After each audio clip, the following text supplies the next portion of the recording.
La Formule 1 a release son calendrier 2026 et les gens sont pas contents. Ils sont pas contents parce que ça tombe pendant la finale de la Coupe du Monde, ça tombe pendant la finale de Roland-Garros, et puis il y a ça là, ça tombe pendant le Mans, alors qu'on n'a pas la date du Mans encore pour l'an prochain. Et moi j'avais besoin d'une vidéo pour finir ma semaine, parce que le prochain Le Quart est en cours d'écriture et devrait sortir fin de semaine prochaine. Et comme j'ai déjà joué ma carte annuelle, parce que je la joue tous les ans depuis 2022, de Loulou est-il rincé ?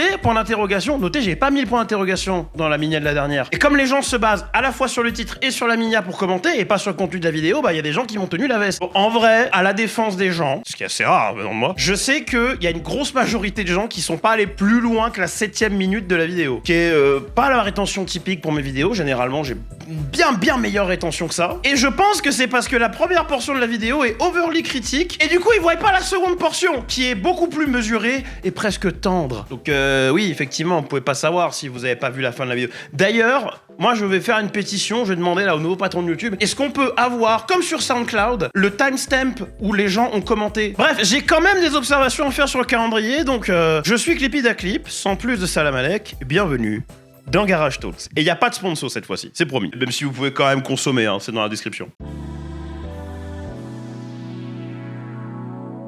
24 courses, on commence par l'Australie, on finit à Abu Dhabi. Ravi de voir que l'Australie reste l'ouverture de la saison, comme quoi j'étais piti. Reste plus qu'à remettre le Brésil en finale de la saison pour faire plaisir à mon cœur d'enfant. On commence encore une fois par un double-header ou double week-end. Et finalement autant d'anglicisme, donc je vais me faire emmerder quoi qu'il arrive. Australie into Chine, et je vais pas vous faire le calendrier, vous pouvez le lire, là je le mets là. Moi, quand il y a des beats de partout.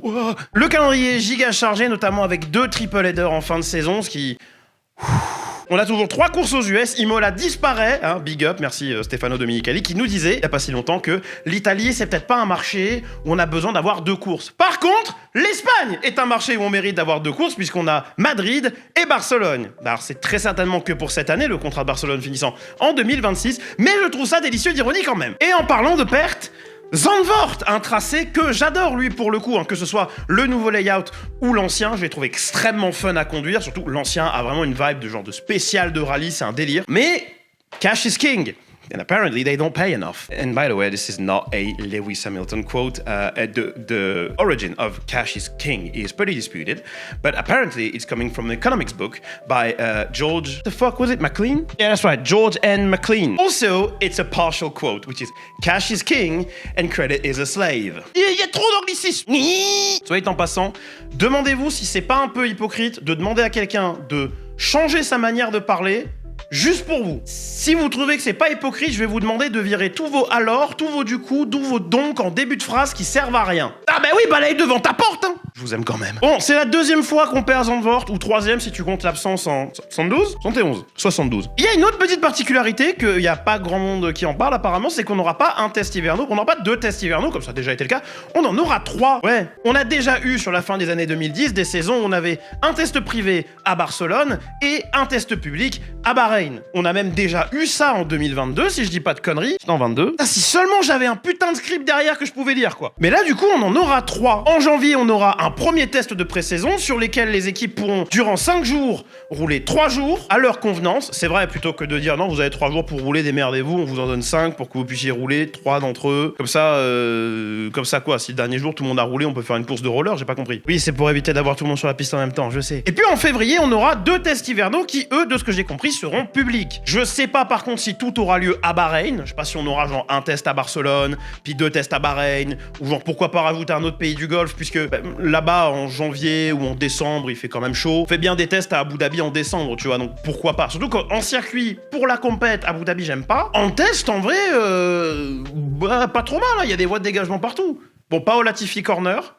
Mais sinon, il y en a partout. Il y en a qui vont peut-être trouver ça excessif d'avoir 3 jours de test, what the fuck, mais en vrai, à mon avis, c'est pour éviter un bis repetita de 2014, où plus d'une fois, on a fini à genre 15, 14 ou 17 bagnoles à cause de problèmes de fiabilité. se référer au Grand Prix d'Australie, au Grand Prix de Bahreïn. Malaisie, je crois qu'on a plus de crash que de problèmes de fiabilité, mais quand même. Et comme la saison prochaine on change tout, châssis et moteur, niveau règlement ça fait beaucoup de variables. On rappelle que le règlement est très complexe cette année au niveau du moteur et qui donne beaucoup de fil à retordre aux motoristes, mais aussi que ces histoires de mode X et mode gag ou je sais plus quoi là, ça va être étraîné pour la première fois. Et autant ça devrait pas présenter de problème particulier, je pense, autant c'est toujours mieux d'avoir plus de temps pour pouvoir troubleshooter le bail. C'est d'ailleurs pour ça que je pense qu'il y a une volonté de tester en privé, histoire de garder sous couvert les petites emmerdes embarrassantes qui pourraient décrédibiliser le sport. Hein. Bon, à ce compte-là, il serait peut-être bon de tenir toutes les courses à huis clos. Je dis ça comme ça. Hein. Non, parce que décrédibiliser le sport, mon script il dit vous avez vu les 10 dernières années, mais en vrai...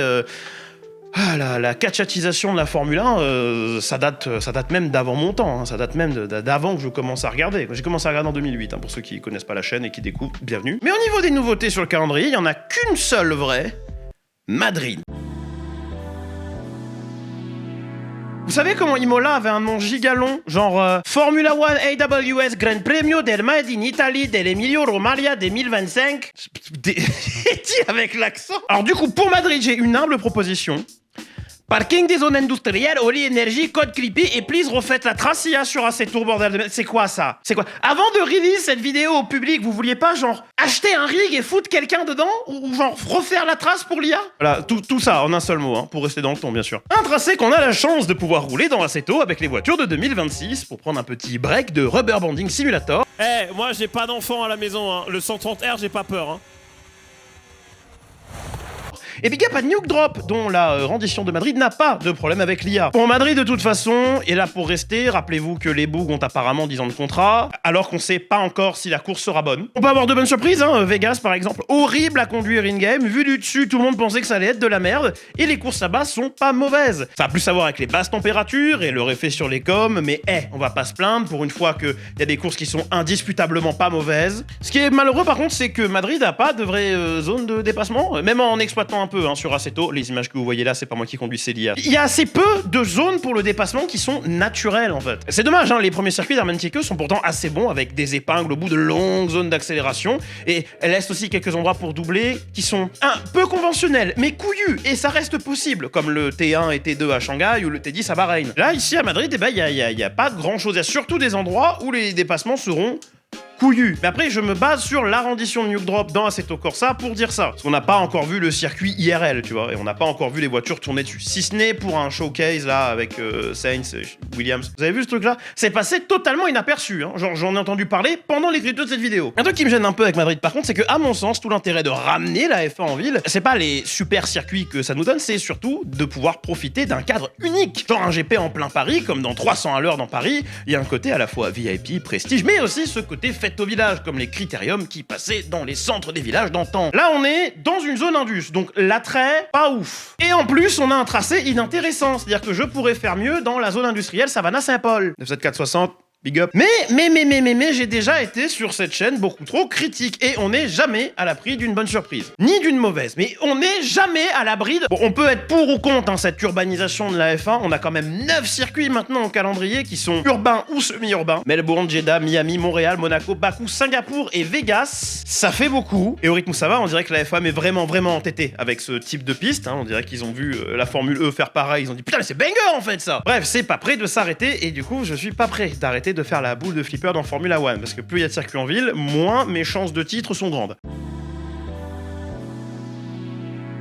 Alors ça c'est un truc qui a eu l'air de faire chez plein de gens, c'est qu'il y a des clashs de dates apparemment assez vénères, et pour moi c'est un faux problème, vraiment. Il y a notamment le GP du Canada qui tombe en même temps que les 500 miles d'Indianapolis. Ah bah oui, hein, on n'a jamais roulé sur le même week-end que l'Indy, d'ailleurs c'est pas du tout Jenson Button dans la McLaren de Fernando Alonso, le jour de l'Indy 500, qui a dû justement prendre la place d'Alonso pour qu'Alonso puisse aller aux US courir l'Indy 500. C'est jamais arrivé. Fernando avait juste piscine ce jour-là, vous faites chier aussi. Bon, je suis taquin, j'ai bien compris que, outre le problème de clash de date, c'est que là, c'est un Grand Prix en Amérique du Nord et les 500 miles d'Indianapolis qui ont aussi lieu en Amérique du Nord. Donc je suppose que c'est les horaires qui vont clasher, alors que c'est pas le cas généralement quand c'est Monaco et Indianapolis. Mais à mon avis, c'est plus un problème pour les billetteries ou si vous comptiez assister aux deux en présentiel. Il y a sûrement des gens qui vont préférer l'Indy 500 prétextant qu'il y a de la l'action 100% du temps, ce qui est pas tout à fait vrai, hein. Par rapport à un Grand Prix de Formule 1, waouh, on se fait tout le temps chier, ce qui est pas tout à fait vrai, hein. Et j'en connais beaucoup aussi qui font semblant de s'intéresser à l'Indy depuis qu'il y a le clash au calendrier, quoi. Parce qu'ils étaient pas au courant apparemment que cette année, le Grand Prix de Monaco avait eu lieu en même temps que l'Indy 500. Mais on vous voit. Quand le mois de mai, c'est après recherche le mois le plus propice à la pluie à Montréal, donc ça pourrait pimenter la course. Et c'est une recherche que j'ai fait exclusivement parce que j'ai vu un tweet à la con avec une meuf qui disait Montréal en mai, MDR, good luck to you. Et puis j'en avais une photo de Montréal sous la neige. Et j'étais en mode non. J'ai joué la carte du j'ai un pote qui a vécu à Matane, donc t'inquiète, c'est à côté. Mais effectivement, non, il pleut, il neige pas trop. Il y a aussi Barcelone qui clash avec Le Mans. Mais encore une fois, je vais pas faire genre c'est un problème, c'est une question de choix. Est-ce que vous avez décidé d'assister à l'un ou à l'autre? Et ça, c'est bien sûr si les dates clashent, parce que j'aimerais rappeler aux gens qui sont déjà en train de s'exciter que même s'il y a une forte probabilité pour que Le Mans ait lieu sur cette semaine, les dates sont pas encore communiquées et il serait pas totalement impossible qu'ils mouvent la date d'une semaine ou deux pour éviter le micmac. J'ai pas dit qu'ils allaient le faire, j'ai dit que ce serait pas impossible. Merci de phraser votre commentaire de plainte en fonction. Et encore une fois, hein, selon moi, c'est pas un gros problème de prioritariser l'un ou l'autre, sauf si vous voulez y aller en présentiel, parce que vous pouvez très bien aller à l'un et catcher la rediff de l'autre. C'est absolument pas impossible. Il y a d'autres gens qui se sont plaints du fait que le Grand Prix de Belgique, dont ça pourrait être la dernière année avant l'alternance, ait lieu le même jour que la finale de la Coupe du Monde. Ce qui est bien, c'est que la finale de la Coupe du Monde aura sûrement lieu aux alentours de quoi, 20h, et que le Grand Prix, non. Voilà. Pareil, au pire des cas, vous choisissez lequel des deux à qui donner la priorité. J'ai du mal à voir ça comme un vrai problème, moi, personnellement. Franchement, à l'heure d'internet et de toutes ces conneries qu'on peut, genre, littéralement torrent le Grand Prix en spignolant avec le téléphone dans la main gauche, je vois pas à quel moment c'est un problème. Si vous voulez voir les deux et que vous voulez pas vous faire spoil, vous avez moyen. Et le fait de se plaindre qu'il y a ça qui tombe pendant Roland-Garros, c'est aussi pertinent, selon moi, que de dire que je vais rater la FP1 et la FP2 du Grand Prix de Singapour parce que c'est mon anniversaire. Et c'est le 9 octobre, oui. Voilà. Vous saurez quoi m'envoyer dans ma boîte postale. J'ai pas de boîte postale. Moi, j'ai deux problèmes avec le calendrier. Deux problèmes qui sont personnels et pas forcément tangibles, et j'entends que absolument pas tout le monde sera d'accord. Mais le premier, c'est qu'il y a trop de courses. 24, ça fait beaucoup trop. Ça dilue un petit peu le côté prestige d'avoir un Grand Prix, déjà. Ça augmente la lassitude du spectateur. Avant, pour moi, un Grand Prix, c'était un événement. Quand j'ai commencé à regarder, il y en avait 18. Putain, bang on, 18. C'est moins un event parce que justement, il y en a là plus maintenant. Ça, j'en avais déjà parlé, puis j'avais déjà expliqué comment moi je ferais mon calendrier et vous aviez tous plein d'opinions très intéressantes d'ailleurs. C'est une vidéo qui a un peu vieilli parce que j'ai plus du tout le même flow, la même rhétorique. Je suis beaucoup moins agressif aussi dans cette vidéo-là parce que je la tourne au milieu de la nuit, donc il y a des gens qui dorment. Là, je tourne, il est 11h24. Donc personne qui dort. Et il y a toujours, selon moi, pas de raison d'avoir 3 Grands Prix aux US. Même si le marché est vachement bien, d'accord, très bien, le fric, ok. On perd des pépites comme le Nürb, on va prendre Spa-Francorchamps en alternance, on perd Imola, mais on a le Grand Prix du parking, on a le Grand Prix du Lucky 38 et le circuit que j'aime le plus aux États-Unis après Charlotte. C'est ouais.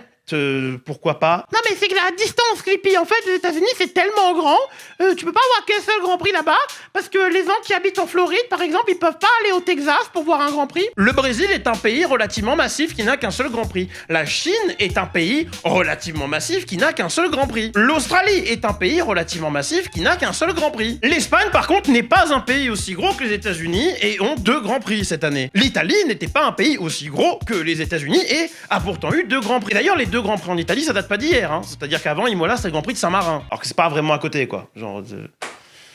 Ouais. Bon, ça justifie pas non plus un énervement aussi grandiloquent que j'ai l'impression de faire passer là. Ce que je veux dire, c'est que je préférerais largement avoir Hockenheim que Miami. Voilà. Et je pense que beaucoup de gens peuvent se mettre d'accord là-dessus. Par contre, il y a un truc que je veux saluer de ouf, c'est qu'on est en train de, peu à peu, rassembler le calendrier par zone géographique. Il y a encore quelques petites incohérences. Les 2 Grands Prix du Moyen-Orient en fin de saison qui, à mon avis, devraient être regroupés avec Jeddah et Bahreïn. Comme ça, on peut bouger le Brésil en fin de saison et move up Vegas. Et du coup, on aurait un calendrier qui est mieux regroupé, ça réduit tout ce qui est pollution à cause du fret, etc. Vous pouvez en avoir rien à foutre, hein, ça je conçois, mais autant le faire, tu vois, genre se donner bonne conscience écologique. Vrai de vrai, je comprends que ce soit pas giga important pour la majorité des gens. Moi, j'aime juste bien que les tranches horaires sur les Grands Prix bougent pas trop d'une semaine sur l'autre, tu vois, genre je déteste avoir un Grand Prix à 16h, into... ouais non mais Mexique, par contre, ça finit à 2h du sbar, hein, va niquer ta mère. Ah puis après, il y a Japon. Faut se lever à 6h. Ah non, ça me tue, ça. J'aime bien quand c'est regroupé, tu vois, genre mon corps a le temps de s'acclimater. Et pour les pilotes, ça doit être mieux aussi, je pense. Mais sinon, voilà, j'ai fini de dire ce que j'avais à dire.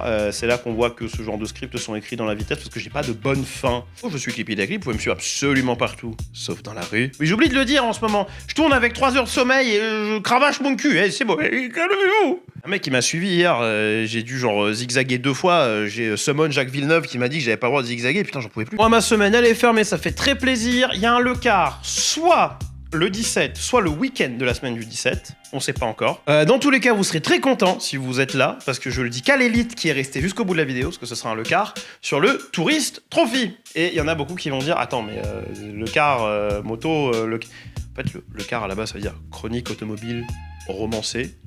Et je pense que je peux dire chronique automotive romancée, parce que du coup, automotive, de mémoire, c'est pas un terme qui est obligatoirement attribué à la voiture, et ça marche à tout ce qui est motorisé.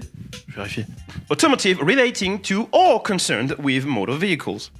Well, that settles it. Thank you so much for watching. It was Clippy the Clip. Kiss. Garde le pêche.